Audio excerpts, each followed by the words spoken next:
Вопрос, хочу ли я при таком звуке отдыхать? Нет, не хочу. Я постараюсь уйти из зоны, где звучит такая музыка.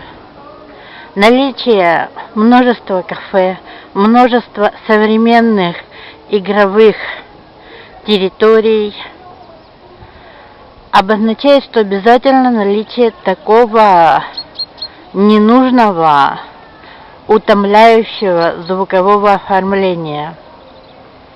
Отдыхать в этом могут далеко не все. Поэтому многие постараются избежать приходить на такие территории, где звучит звук.